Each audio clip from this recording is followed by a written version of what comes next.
All right, I've taken the pictures from the book, and we're going to look and see where these areas are on the world map. The first part we read about had the map of irrigation roads, systems, and buildings in ancient Mesopotamia. That would be here in the world. The next one are the prehistoric paintings from Zimbabwe, down here in the southern part of Africa. And then we have the Great Pyramids of Egypt, and Egypt is in the northern part of Africa. The next part we read about the Greek Parthenon.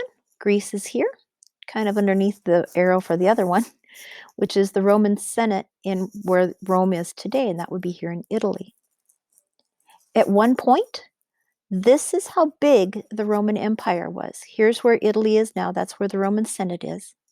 This is where Greece is, and they actually had that area. So they had all of northern Africa, all the way most of Europe, and even the southern part of England. So all of that at one point was under the Roman Empire, the ruling. The next part, we read about the Ottoman Empire, which would be over here. The Emperor of Japan, here's Japan. And then the Incan Emperor, and the Incan area was over here on this coast of South America. And the Ottoman Empire looks a lot like where the Roman Empire was, except it kind of gets cut off here. Remember, the Roman Empire went all the way over here, but all of this was also part of the Roman Empire. So the Ottoman and the Roman Empire kind of overlapped.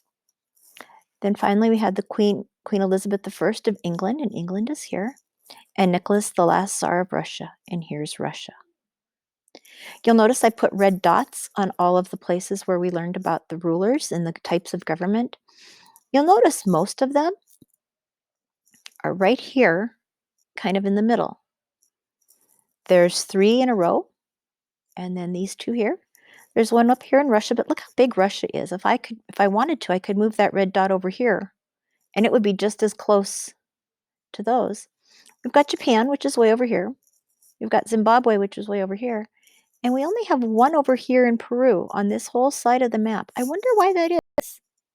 I want you to think about why most of these governments, most of these ways of government, these ancient government types that we talked about, or not even ancient, but government types that we talked about, are over here in this part of the world, and we only have one over here on the western side of the world. You need to think about that.